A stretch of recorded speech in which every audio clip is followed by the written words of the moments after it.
Welcome to my kitchen.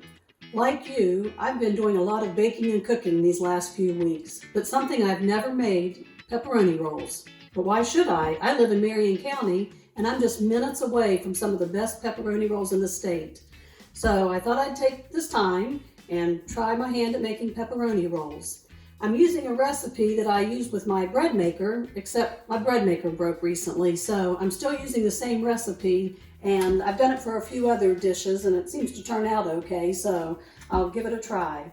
The first ingredients is 1 cup plus 2 tablespoons of warm water, a tablespoon of butter, a tablespoon of powdered milk.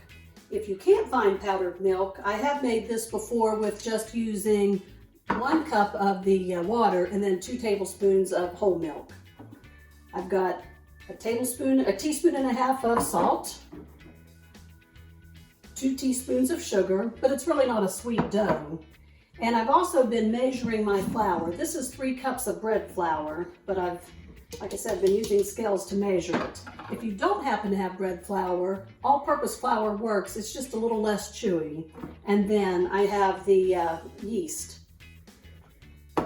So I'm going to use my KitchenAid mixer with my bread hook, and I'm going to let this just till the dough comes together. That's how long I'll do this in the mixer, and then I'll knead it by hand for about 10 minutes, which is probably the hardest part.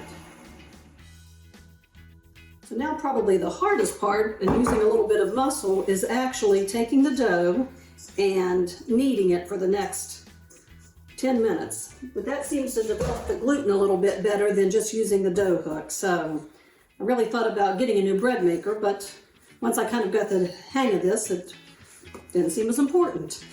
So get a little exercise all at the same time.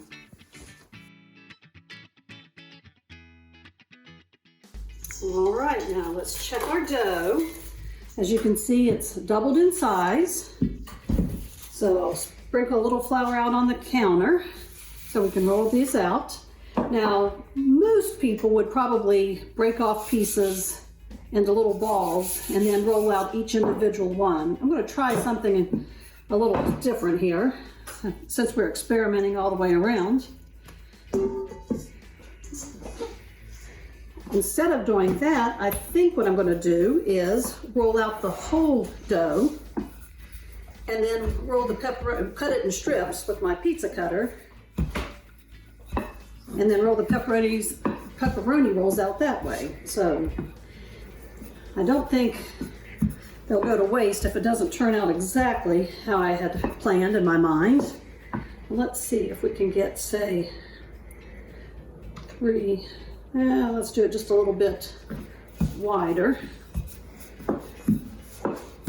Now, if you would happen to go to Country Club Bakery and watch them roll out pepperoni rolls, you'll see that they have a set of scales and they break off dough balls and do it that way, which probably makes a little more sense, but since this is more of an experiment, I'm going to see how this works out. So this will be for 1.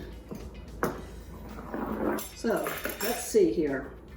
Now, some pepperoni that you buy may have a casing on it that you'll want to peel off. This was pretty thin. It didn't seem to have one on there, so I didn't bother doing that. So let's see. So 1 piece of pepperoni, 2 pieces, 3 pieces, and then kind of tuck in the ends so that none of the pepperoni escapes. And then I'm going to put them on my stoneware. I've had this stoneware for probably 25 years, so if you're new to stoneware, yours probably won't be quite that dark. But I use it all the time. And so, actually this seems to be working out okay. I don't know how that would work out, but we'll see. I will let these touch when we put them all together.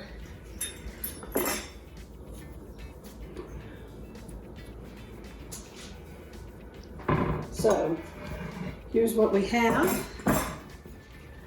We'll cover these with a towel and we'll let these raise a little bit, and then we'll have some fresh pepperoni rolls to enjoy.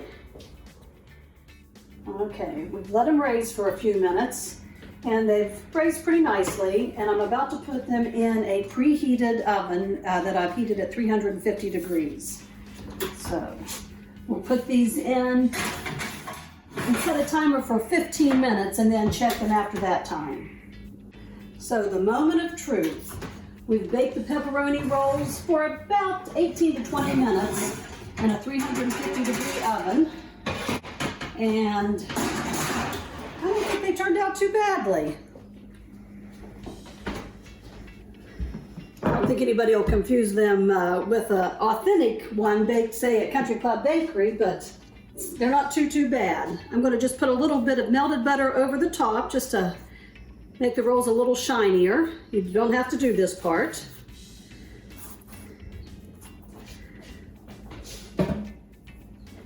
Now, there's nothing like a freshly baked pepperoni roll straight out of the oven. If you decide you want to jazz them up a little bit, you could also split the tops open, add a little bit of provolone cheese or even mozzarella cheese. We also like to add Oliverios peppers. You can just do those in the oven and heat that through, or you can even put those in the microwave. If you happen to make extra pepperoni rolls, you'll want to freeze those to store them and not in the refrigerator. The refrigerator will dry out the dough, but as you can see, this recipe didn't make a lot of dough, so we're not going to have a lot of pepperoni rolls left over.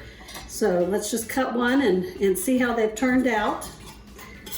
A little bit warm still, but it smells great in my kitchen, I will say that.